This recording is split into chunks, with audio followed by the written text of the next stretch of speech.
The fluorescent lights of the underground parking garage cast long shadows between the rows of expensive cars as 38-year-old Victoria Sterling made her way toward the exit after another late night at Sterling Financial Group. As the chief executive officer of one of the city's most successful investment firms, Victoria was accustomed to working until well past midnight, often being the last person to leave the 40-story building that housed her empire. Tonight, however, Victoria had decided to conduct one of her quarterly undercover walks through the building. Dressed in simple business attire rather than her usual designer suits, she wanted to observe how her night shift employees performed when they thought no executives were watching. These unannounced visits had become her way of staying connected to the day-to-day operations that kept her company running smoothly. As Victoria approached her car in the dimly lit garage, she noticed a small circle of warm light coming from near the security station by the elevator bank. Curious about what might be happening in an area that should have been quiet at this hour, she walked closer to investigate. What she saw stopped her in her tracks.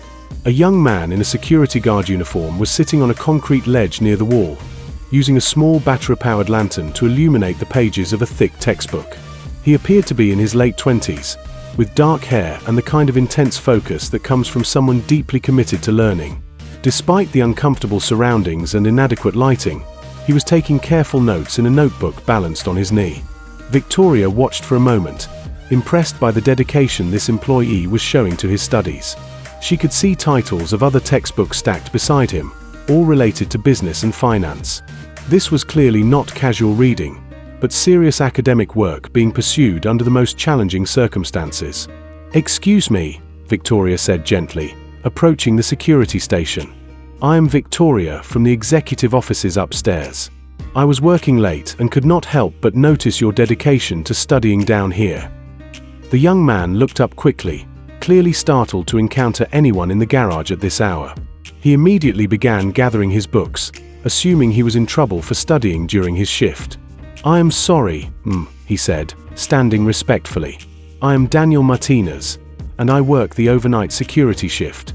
I was just using some downtime to catch up on my coursework. I did not think anyone would be down here." Victoria held up her hand to indicate he should not worry. "Daniel, please do not apologize. I am impressed, not concerned. What are you studying?" Daniel relaxed slightly, though he remained professionally cautious. "I am working on my master's degree in business administration. I take classes during the day and work here at night to pay for tuition and support my family." Victoria looked at the makeshift study setup, noting the worn textbooks, the careful handwriting in his notebook, and the small lantern that provided barely enough light to read by. "Daniel, why are you studying down here instead of in the security office upstairs?" Daniel's expression grew slightly embarrassed. "The security office has security cameras that are monitored by the main desk, and I did not want to get in trouble for studying during work hours. Down here, I can keep an eye on the garage entrance and still make progress on my assignments." Victoria felt something shift in her chest as she understood the full picture. This young man was so committed to improving himself that he was willing to study in a cold, uncomfortable garage rather than risk his job. He was pursuing an advanced degree while working full-time to support his family, showing the kind of determination and character that Victoria rarely encountered even among her highest-paid executives. "Daniel, how long have you been working here?" Victoria asked. 3 years, Daniel replied. "I started working here right after my daughter was born. The night shift pays better than day security work, and the schedule allows me to attend classes during the day and spend some time with my family."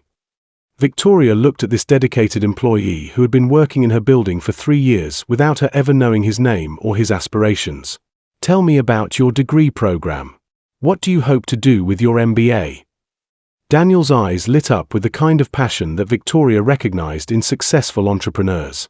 "I want to start my own financial consulting firm that specializes in helping working families build wealth and plan for their futures. I grew up in a family that never had access to financial planning, and I want to provide those services to people who need them most." Victoria found herself genuinely impressed by Daniel's vision and his commitment to serving others rather than just advancing his own career. "That is an admirable goal, Daniel. How much longer do you have in your program?" "I am hoping to finish in 18 months, Daniel said. "It is taking longer than normal because I can only take 2 classes per semester while working full-time, but I'm determined to complete it." Victoria made a decision that would change both their lives. "Daniel, I have a proposition for you. How would you feel about transferring to a different position within the company that would allow you to gain experience in the financial services industry while completing your degree?" Daniel stared at her in surprise. "I appreciate the thought, but I am not qualified for any finance positions. I am just a security guard trying to improve my education." Victoria smiled, recognizing the same self-doubt she had felt early in her own career. "Daniel, you are not just a security guard. You are someone with the determination to pursue an advanced degree while working full-time and raising a family. You are someone who studies by flashlight in a parking garage because you are committed to your goals. Those qualities are more valuable than any specific experience."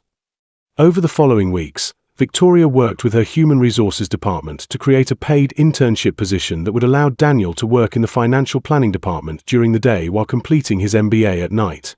The position came with a significant salary increase and tuition assistance that would help him finish his degree faster. Daniel proved to be everything Victoria had hoped for and more. His combination of street-smart practicality and academic knowledge made him exceptional at helping clients develop realistic financial plans. His background as a working parent gave him credibility with clients who had previously felt intimidated by financial advisors who seemed out of touch with their struggles. 6 months later, Daniel had become one of the most requested financial advisors in the company, with a client base that appreciated his down-to-earth approach and genuine understanding of their challenges. Victoria watched Daniel's progress with the satisfaction of someone who had recognized potential that others had overlooked. During their monthly check-in meetings, she continued to be impressed by his insights and his commitment to serving clients rather than just generating revenue. "Daniel," Victoria said during one of these meetings, "I have been thinking about your goal of starting your own financial consulting firm. What if instead of leaving the company to start your own business, you developed that specialty practice within Sterling Financial Group?" Daniel looked at her with surprise. "What do you mean?" Victoria leaned forward, her excitement evident. "I mean creating a division specifically focused on financial planning for working families and small business owners. You would lead the department, hire and train advisors who share your philosophy, and build the kind of practice you envisioned, but with the resources and support of an established firm." 18 months later, Daniel graduated with his MBA and was promoted to Director of Community Financial Services, overseeing a department that had become one of the most successful and respected divisions within Sterling Financial Group. His team of advisors, many of whom came from working-class backgrounds themselves, had helped hundreds of families build financial security and achieve dreams they had never thought possible. At the company's annual awards dinner, Victoria presented Daniel with the Employee Excellence Award, recognizing not just his professional achievements but his impact on the company's culture and mission. 2 years ago, Victoria told the assembled employees, "I discovered Daniel studying by flashlight in our parking garage, pursuing his MBA while working the night security shift. What impressed me was not just his dedication to his education, but his vision of using that education to help others build better lives." She paused, looking at Daniel, who was sitting with his wife and young daughter at a table near the front. "Daniel reminded me that the most valuable employees are not necessarily those with the most impressive credentials, but those with the strongest character and the clearest sense of purpose." Daniel stood to accept his award, holding his daughter in his arms as he addressed the audience. 3 years ago, I was a security guard who dreamed of someday helping people achieve financial stability. Ms. Sterling did not just give me a job, she gave me the opportunity to turn my dreams into reality while helping others achieve theirs." He looked at Victoria with genuine gratitude.